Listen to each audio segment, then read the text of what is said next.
the national football team. And part of Safa's Vision 2022 is that by then, South Africa, Bafana Bafana, will be top 3 on the continent and top 20 in the world. Well, that's it's quite an ambitious. It's quite an ambitious program. But do you have any other safe hubs that have been launched prior to the one that you are launching in Alexandra tomorrow? And if you have, how successful have they been? The first safe hub was launched in Khayelitsha.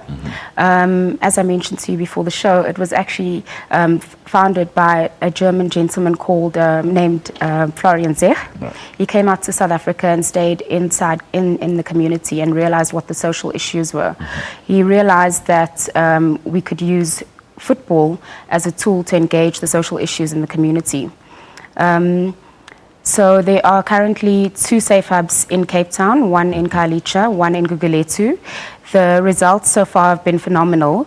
The kids' maths and English marks have increased by almost 50%, and crime has decreased by almost 50% as well, just by keeping them engaged through the centers. But do you have any of the kids that have been in this program that are now possibly playing professional soccer with a club, or at least even now looking at being part of Bafana Bafana?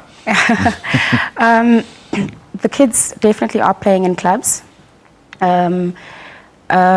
They also there are other opportunities besides football-based programs that the kids go through. So Safa provides coaching programs, administrative programs, as well as opportunities within leagues.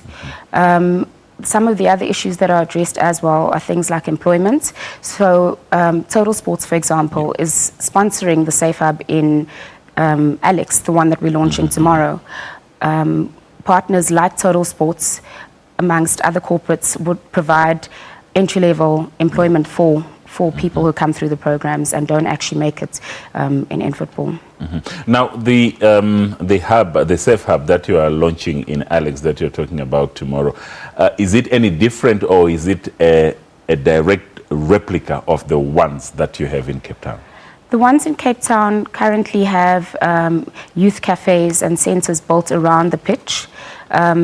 So the one that we're launching in Alexandra tomorrow is phase 1 of the project, so it's basically just the pitch. Total Sports have funded about 8.5 million towards that pitch, and then over the next 5 years they'll also sponsor about 5.5 million over the next 5 years to build those centres and to fund the programs. And just take us through the criteria that you use when you're identifying the places or the venues where you're going to hold these safe hubs. Well, the idea is to have a safe hub in the 56 metropolitan districts, and the plan is to have 100 safe hubs over the next 10 years. And so from Alex, who are the most likely the next beneficiaries of this program? Okay, so we already have an existing one in Diepsloot that was sponsored by Tsogosan. I'd just like to make mention that the Safa Development Agency actually raises the funds for these centres. We'll have another one coming up in Ekurhuleni that would be funded by PepsiCo Simba.